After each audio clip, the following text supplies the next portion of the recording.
Just a reminder that this is the third module out of 4. We're going to be going over the main features of MyChart. Our last session, we discussed once you've logged into MyChart, once you've created that account, how to navigate through the homepage, how to find those 4 main features, checking your appointment visits, messaging your doctor, the medications, things of that nature. We're going to be going into more details about that. I am a part of Searching Care. I am the program coordinator of the program that's Sober Circles. Searching Care, we're a nonprofit located on the Upper East Side, and our main mission is to help folks, older adults, live independently in your local communities through our resources. So that's our case management, our socialization and educational groups, and our other programs. And the one we're part of is Sober Circles. We are mainly a technology assistance program, and our main bread and butter is one-on-one help, but we also do these group workshops because there may be times where you want to ask a question and there may not be enough time, or you may feel some embarrassment or just something holding you back. That's why we really want to utilize that one-on-one help. We provide in-home assistance,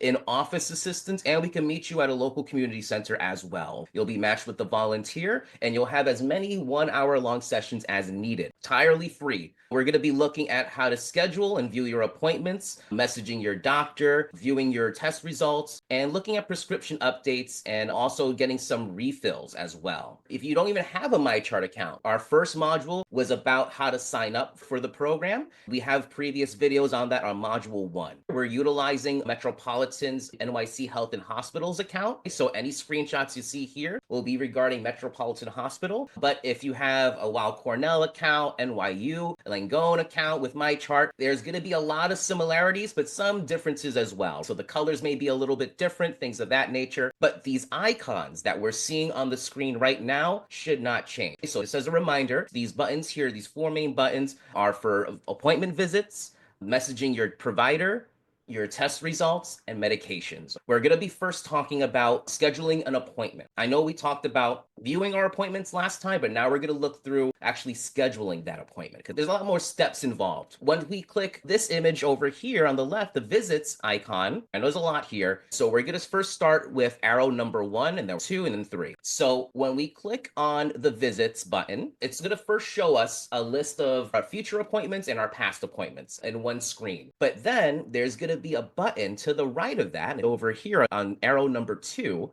There's a blue schedule and appointment button. When we see that, we're going to double click or tap on this button. We're going to be sent to another menu or another screen. And that's going to look right over here on number 3. So you're going to be sent to another page where it says find a doctor. They want to specify which department you want to go to, and then from there, which doctor you would like to see. So for this screenshot here, it's talking about gynecology, pediatrics, and primary care. We're actually going to pick primary care. We're going to get sent to another menu where it's asking what kind of appointment are you scheduling. And you may get a couple of options here, but for this example, we're just going to adult primary care as a new patient. Because we are a new patient, there's not many options for us. There wouldn't be a follow-up option because we're a new patient. So for new patient, the thing we're selecting for this example, and then you'll be asked if you would like an in-person visit or an over-the-phone visit, or you can even do a video or over the phone or telehealth visit usually. So you get to select whichever your preference is. For this example though, we're choosing an in-person visit. You then get a couple of options. And since we're a new patient, there's going to be a little bit more options for us. It's going to first ask what location you would like to go to, because even if we're using Metropolitan's MyChart account, doesn't necessarily mean we want a Metropolitan visit. So you get to choose from a list of all the facilities that have MyChart enabled or that use MyChart. You get to check off the ones you would like to visit. For this example, we're actually going to be choosing any location, but you can choose specific locations. For Bellevue, there's little boxes here, and you can click on that box and it'll check it off. And any box that's checked off, they will use that facility for finding appointments for you. But for this example, we're choosing any location, so it's just going to provide us a couple of doctors from different facilities. See here,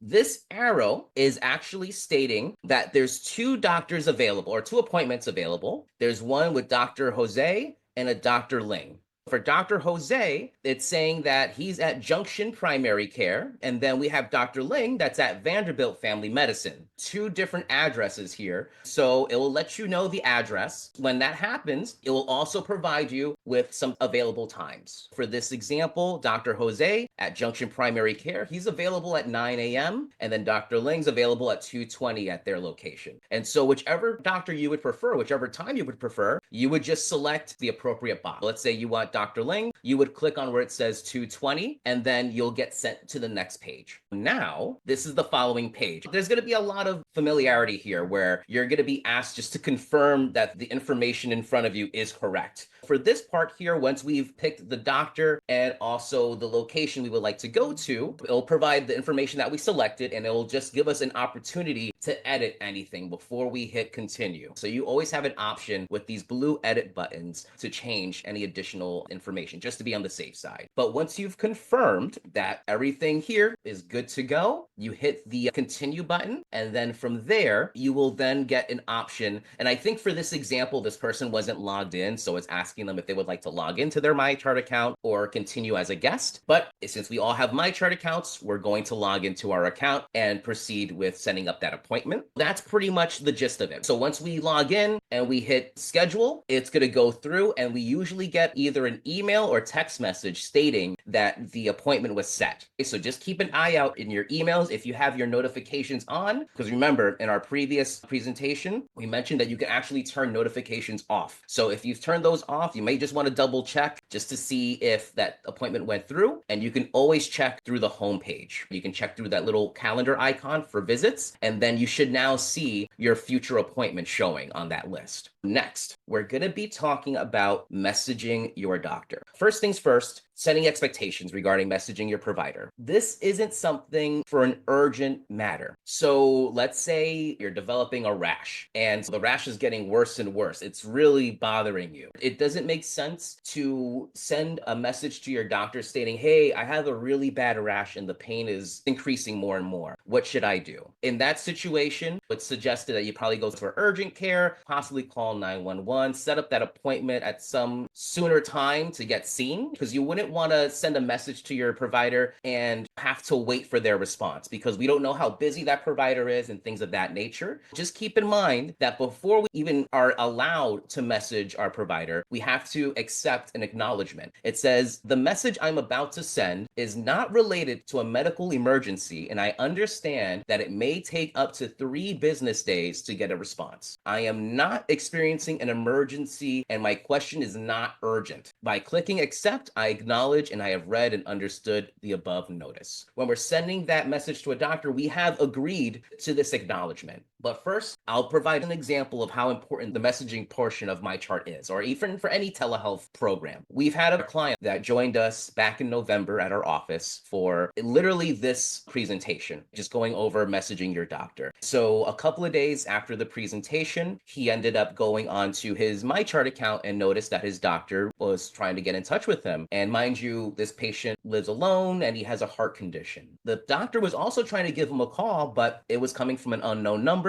So the patient, he really wasn't picking up. And I know I probably wouldn't as well. So when he saw that there was a notification in his messages from his doctor, he saw that the doctor wanted him to give them a call. So the patient gave the doctor a call. And once again, just due to this patient's heart condition, the doctor just wanted to see a blood pressure reading, just to see if everything's on the up and up. He provided the readings. The doctor stated that it wasn't looking that great to possibly come over to the clinic. He did that, and then he ended up having a heart attack at the clinic itself. So of all things, that was probably the perfect place to have it if you were to have a heart attack. But what if that wasn't the case? What if he was home alone and the doctor was still trying to get in touch with him? Things of that nature. Just saying that, one, messaging, it doesn't just mean that you're the one sending messages to your doctor. Your doctor can send messages to you. Let's say you took a test result on Monday and then the next day the test results come in and then your doctor sends you a message. I saw your test results. Can you just give me a call? Because it wasn't the best result. So just keep that in mind that it's not just messaging your doctor, it's also allowing your doctor to message you. So it's just to give you some updates, especially when it doesn't require an appointment. And it ultimately depends on the type of care team that you have as as well, because you can be very lucky and have someone that's very responsive and puts in the time to reach out to you. But then sometimes you may have a doctor that is just busy, busy, busy. And even if you try to call the office, you can't get in touch with them. It can be a crapshoot when it comes to that. But hopefully you have a great care team and you're able to utilize this. Let's get into this. So first, we're going to accept this acknowledgement that, once again, it can take up to 3 business days to receive a message, and it's not an emergency. So once we've done that, we're then sent to another screen. There's going to be a couple of screens here, and that's why we wanted to have this presentation specifically on this.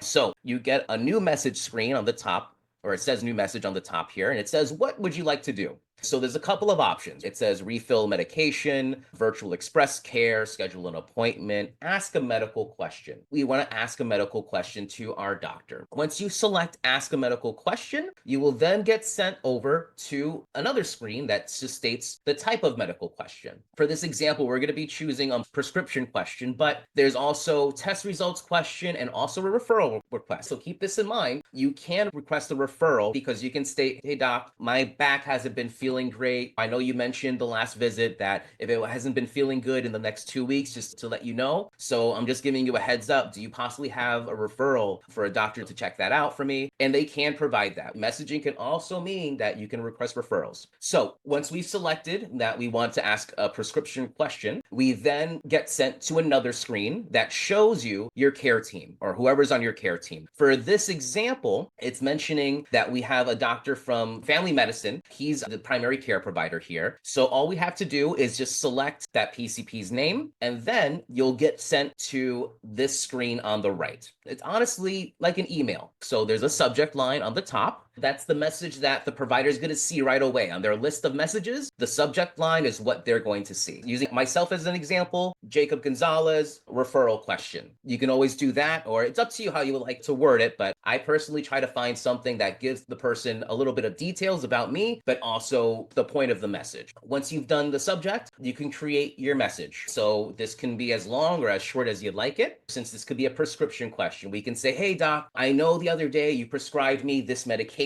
but I forgot. Can I eat anything after 12 o'clock, or what was that? That's not really an urgent thing because this person is just asking if they can eat after 12 o'clock just due to their medication. Not that should they eat food with their medication, just more due to the medication that I'm on. Is it okay if I eat after 12? Something that's not urgent. We can ask that question. And once we've created it, you would go to the bottom right where number 5 is located, that green send button. And you want to just look for a button that has like a little triangle or a little arrow pointing somewhere. It's like a little paper airplane that you're tossing. There's like a little wind effect there. So sending is just meaning like just to send a little paper airplane sometimes, but icons can change. Keep in mind that you can also attach images to the message as well. This just like an email. On the bottom of the screen here, there's a little paperclip icon. You can always attach an image. Like I stated before, if you have a rash that's appearing and let's say it's not affecting you, it's not hurting you, it's not itchy, it's not irritable, but you're just sending the doctor a message like, hey, this rash just developed. What are your thoughts? You can feel free to send that. This is just another example. This is a nurse practitioner, and the question that this patient was asking was regarding their pacemaker. They just had a pacemaker installed, so they were just trying to figure out the battery life on there. This is a non-urgent question just because they were told that it should last about 10 years, so they're just seeing where they're at with it. The nurse practitioner was asked about the pacemaker, so she responded, hello, your pacemaker home monitoring report is stable. The device is working normally, and there are 9 years remaining on the battery. So that's a perfect question because once again, a 10-year lifespan on that pacemaker doesn't seem that urgent to get a response to. And plus, you're just getting a report on what they were having. So that's a great type of message example here. Just keep that in mind where it's not supposed to be urgent, and we'll just take it from there. I just wanted to revisit viewing your test results once again,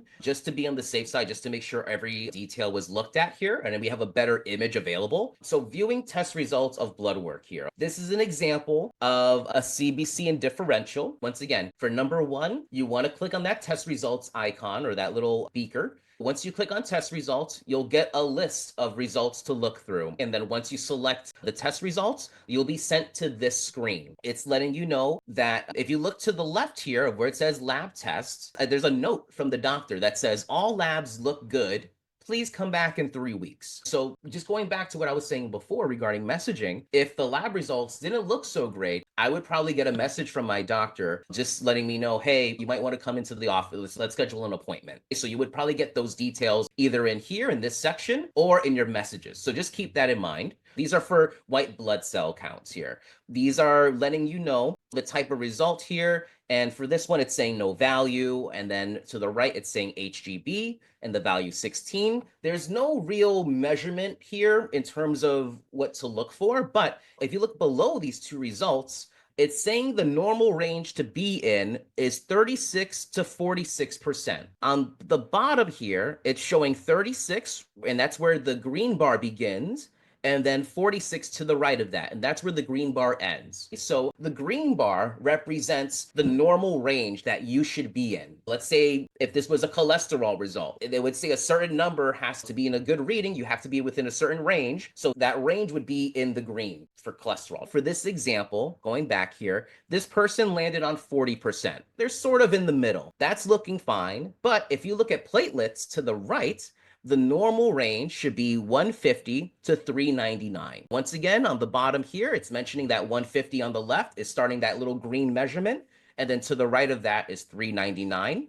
For this patient, they landed on 210. So that's not necessarily right in the middle. That's actually leaning towards the lower end of that normal range. So that's why instead of 210 being right in the middle of this measurement, it's slightly to the left. So just keep that in mind. Whenever you get any results, it's going to lean that way. It's going to show you the normal range, and it should be in green. And then anything outside of that range is going to be in yellow. To the left of that is going to be on the lower end. And then to the right of that is going to be on the higher end. We're going to go to medications because you can request your medications to be refilled and things of that nature. When we go to the medications button, we will then be sent to the medications page, and it will list every single medication that you have on file for the facility that prescribed it. If you've been to Metropolitan Hospital and your providers and your doctors prescribed any medications, that's going to be under Metropolitan Hospital. If you then went to Mount Sinai and your doctor prescribed you another type of medication that's totally different, you will then see a little tab mentioning Mount Sinai. You click on that, and then all your medications will be listed there. They don't want to give you all your medications in one page to avoid any confusion there, so they break it down by facility. But for this example, this person really only has one medication on file, and that's ibuprofen. Right here, it's stating that they need to take one tablet, 400 milligrams total by mouth every 6 hours, needed for pain. And once again, it provides you with some details there, just a little reminder of that. But we're gonna then go to request refills because we're running low and we need some refills on our medication. When we click on that refills button, it's gonna give us a list of all the medications we currently have on file. Just to confirm, we're going to select ibuprofen here. But keep in mind, for this example, it's saying that there's no refills remaining. What that means is that we're going to have to send a request to the pharmacy regarding a refill. So once again, we check off the box that we want a medication refill for. And once we've done that, we get sent to the pharmacy screen because now we have to select where we would like the medications to go if the request is approved. Once again, it'll let us know the selected refill that we want, and it's mentioning ibuprofen. And you can even enter in a comment below any concerns you may have regarding the medication or the prescription itself. So if there's any folks that would like an explanation about the medication, you could always write that right there. So the pharmacist is going to be able to see anything you write down there. So you would say, oh, I would like an explanation when I pick this up or something along those lines. And the pharmacist should be able to follow those instructions or concerns, if anything. Just keep this in mind for folks that love grapefruit out there. There may be some medications that don't mix well. That may be a concern that you can write down here. Like, oh, I regularly eat grapefruit. Will this affect this medication? And then from there, the pharmacist can answer that question for you. Once again, we'll have to pick the delivery method, and it's usually just a pickup. It depends on your pharmacy, but usually there's no delivery method listed on MyChart. Just keep that in mind. We're now going to select our pharmacy because you can input multiple pharmacies in your account just because you may have experienced this yourself. I know I have, where there's some medications you have to go to a specific pharmacy for because the other pharmacies are not holding that. So there's an option here on number 5 where it says Dwayne Reed. There's a little down arrow and you can click on that arrow and it will show you any other pharmacies you've added. And that just means even if you've been to the doctor's office and you've requested a different pharmacy, they will add that to your profile. So any pharmacy in the past that you've visited or you've put down, it should be in this list. It doesn't necessarily mean you've had to go into MyChart and input the pharmacy itself. If you've personally requested during an appointment to send a medication to one pharmacy, and then let's say another appointment you asked for another pharmacy for the medication to be sent to, both those pharmacies should be on this list. Last but not least, once again, there's a lot of confirmation going on here regarding the medications that you selected. It's just saying the ibuprofen, you just select that is correct.